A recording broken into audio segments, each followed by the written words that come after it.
말하고 정말 비슷하게 생겼는데 왜 우리는 얼룩말을 타지 않을까요? 인류 역사상 가장 흥미로운 미스터리 중 하나인데 오늘 그 이유를 한번 파헤쳐 보겠습니다. 자, 20세기 초 런던을 한번 상상해 보세요. 어떤 귀족이 얼룩말 4마리가 끄는 마차를 몰고 버킹엄 궁전으로 짠 하고 나타납니다. 이거 합성이 아니에요. 월터 로스차일드 경의 실제 모습입니다. 근데 바로 이 사진 한 장에 정말 엄청난 질문을 던지죠. 아니 이게 가능했다면 왜 지금 우리 주변엔 얼룩말 택시는커녕 경주하는 얼룩말 한 마리도 없는 걸까요? 정말 비슷해 보이는 이 두 동물, 말과 얼룩말의 운명을 가른 결정적인 차이, 과연 그게 뭐였을까요? 사실 이 로스차일드경 이전에도 정말 많은 사람들이 얼룩말을 길들이려고 엄청나게 애를 썼습니다. 그 끈질겼던 도전의 역사 속으로 우리 먼저 한번 들어가 보시죠.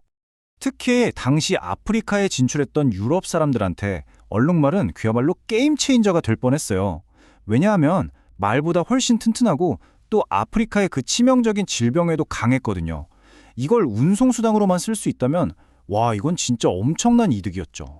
하지만 결과는 어땠을까요? 네, 번번이 실패했습니다. 한두 마리 훈련시키는데 성공한 사람은 있었을지 몰라도 말처럼 하나의 종 전체를 길들이는 건 결국 불가능했죠. 도대체 왜 그랬을까요? 무엇이 문제였을까요? 그 첫 번째 단서는 바로 얼룩말의 본성에 숨어 있습니다. 에이, 그냥 줄무늬만 다르고 말이랑 비슷한 거 아니냐고요? 천만에요. 완전히, 정말 완전히 다른 동물입니다.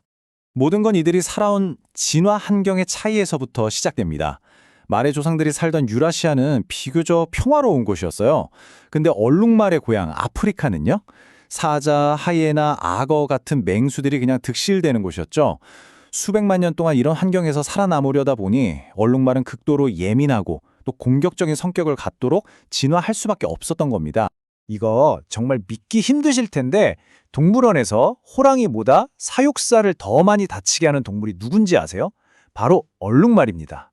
한 번 물면 절대 놓지 않는 그 지독한 습성 때문인데요.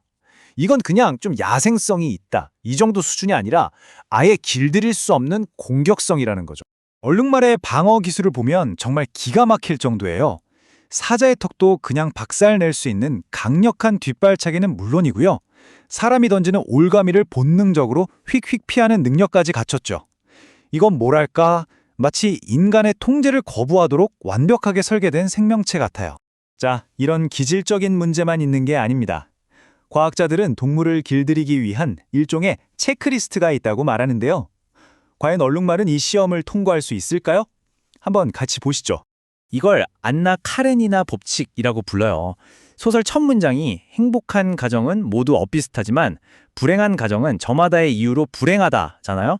딱 그거예요. 가축이 되려면 이 6가지 조건을 모두 통과해야 하는데 단 하나라도 실패하면 그냥 바로 탈락입니다. 그럼 얼룩말은 어떨까요? 보시다시피 사나운 성질, 공황 상태에 빠지는 경향, 그리고 사회 구조까지 여러 항목에서 빨간불이 켜졌네요. 이 중에서도 이 사회 구조가 정말 결정적이에요. 말은요, 리더를 따르는 위계 사회를 이루거든요. 그래서 사람이 그 리더 자리를 딱 차지하면 무리 전체를 통제할 수가 있어요. 하지만 얼룩말 무리에는 그런 리더라는 개념 자체가 없습니다. 그러니까 인간이 끼어들 틈이 애초에 없는 거죠. 그런데 말이죠, 이야기는 여기서 끝나지 않습니다.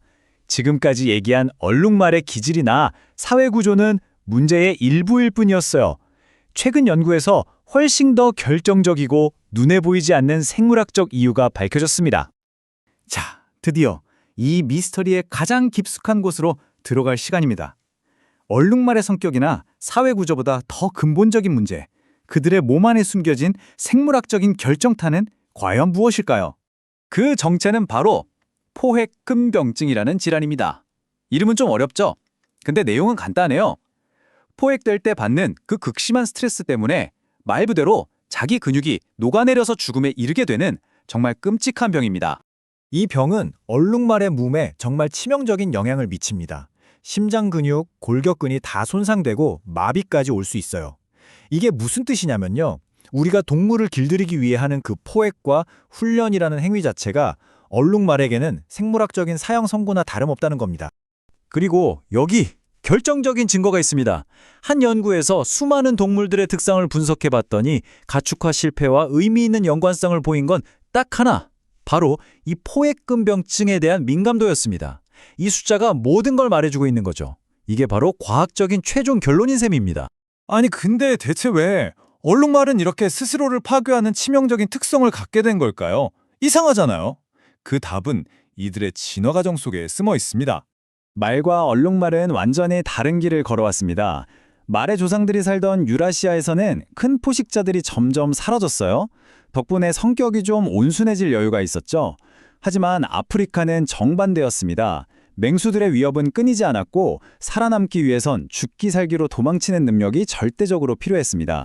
그 혹독한 아프리카 환경에서 위험을 감지했을 때 아드레날린을 폭발시켜서 한계를 뛰어넘는 힘으로 도망치는 능력. 이건 생존과 직결되는 문제였겠죠. 포획근병증은 바로 이 생존 전략이 낳은 비극적인 부작용이라고 할 수 있습니다. 그러니까 핵심은 바로 이겁니다. 야생에서 얼룩말의 목숨을 구하는 바로 그 특성이 역설적이게도 인간의 손에서는 스스로를 파괴하는 독이 되어버린다는 이 진화의 아이러니 말이에요. 결국 이 모든 이야기는 하나의 질문으로 돌아옵니다. 수백만 년간 생존을 위해 그들의 유전자에 깊이 새겨진 공포의 각인을 과연 우리가 지울 수 있을까요? 자, 그럼 최종적으로 정리 한번 해볼까요? 우리가 얼룩말을 타지 못하는 이유는 첫째, 타고난 공격적인 기질. 둘째, 인간의 통제를 허용하지 않는 사회 구조. 그리고 마지막 결정타는 포획의 스트레스가 스스로를 죽음으로 몰고 가는 포획 근병증 때문이었습니다. 결국 우리가 얼룩말을 탈 수 없다는 건 인간의 능력이 부족해서가 아닙니다.